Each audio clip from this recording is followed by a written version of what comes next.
இறையேசுவிலே பிரியமான சகோதர சகோதரிகளே, உங்கள் எல்லோருக்கும் ஆண்டவராகிய இயேசு கிறிஸ்துவின் பெயரால் காலை வணக்கங்கள் மற்றும் வாழ்த்துக்கள்.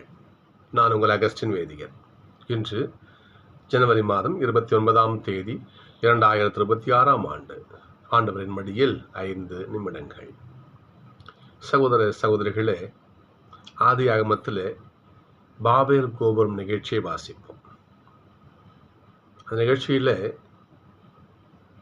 அந்த ஒரு அரசன் என்ன செய்வான்? முதலில் கடவுளுடைய மகிமைக்காக மிகப்பெரிய ஒரு கோபுரம் கட்டும் சொல்லி ஒரு கோபுரம் கட்ட ஆரம்பிப்பான். அந்த கோபுரம் உயர எழும்ப எழும்ப எழும்ப அந்த அரசனுக்கு தான் என்ற அகம்பாவம் உண்டாகும். கடவுளையே எதிர்த்து என்ன பண்ணுவாங்க?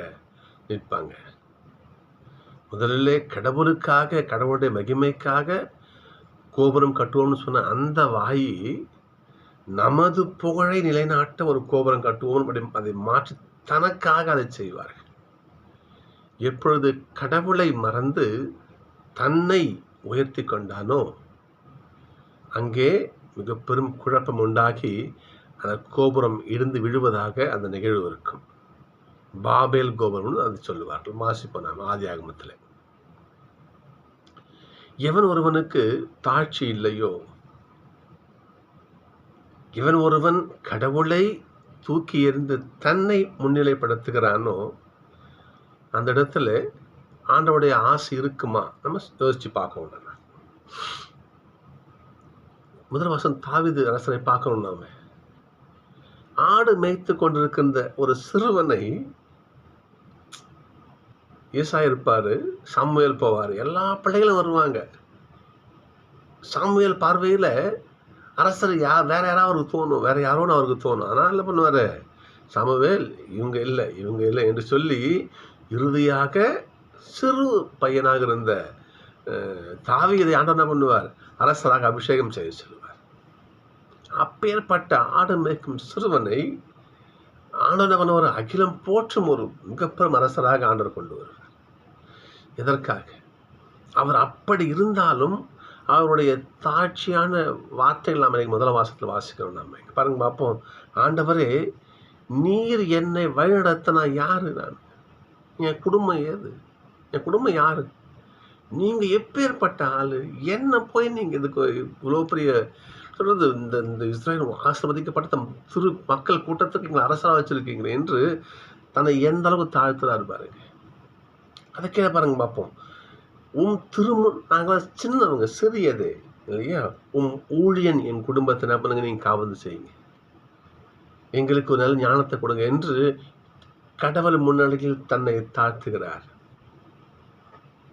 இந்த தாழ்ச்சி அவரிடத்துல இருப்பதால் கடவுள் அவரை உயர்த்துகிறார். அன்னை மரியாள் ஏதோ அடிமையை தாழ்த்துனாங்க. இன்னைக்கு உலகத்துக்கு அம்மாவா அவங்க திகழ்கிறாங்க. நட்சத்திரம் பாருங்க பார்ப்போம். உள்ளவர் எவருக்கும் கொடுக்கப்படும். என்ன உள்ளவருக்கு? காசு பணம் உள்ளவருக்கா? படைபலம் உள்ளவருக்கா? புகழ் பெருமை உள்ளவருக்கா? கிடையாது. கடவுள் முன்னிலையில் கடவுள் தான் எனக்கு எல்லாம் என்ற இந்த தாழ்ந்த குணம் இருக்கின்ற பொழுது அவருக்கு எல்லாம் சேர்த்து கொடுக்கப்படும். அதான் சாட்சிய வாழ்வுன்னு சொல்லுவாங்க. சொல்ல பாருங்க பார்ப்போம். விளக்கை ஏற்றி யாரும் மரக்கால்கள் வைக்க மாட்டாங்க, அது மேலே ஒளி வீச வைப்பாங்க. அப்போ நீங்கள் என்ன பண்ணுங்க? என் பிள்ளைகளாக இருந்து இந்த உலகத்துக்கு ஒளி வீசுங்கள், எனக்காக இதை செய்யுங்கள். ஆண்டவருடைய ஆசை பொது நன்மைக்காகவே என்கிறது பைபிள் விவிலியம் சொல்லுகிறாங்க. அப்போ கடவுளை முன்னிட்டு தன்னை தாழ்த்தி ஆண்டவருடைய பணியை மக்களுக்கு செய்து ஆண்டவருக்காக பிறரை என்ன பண்ணுறது?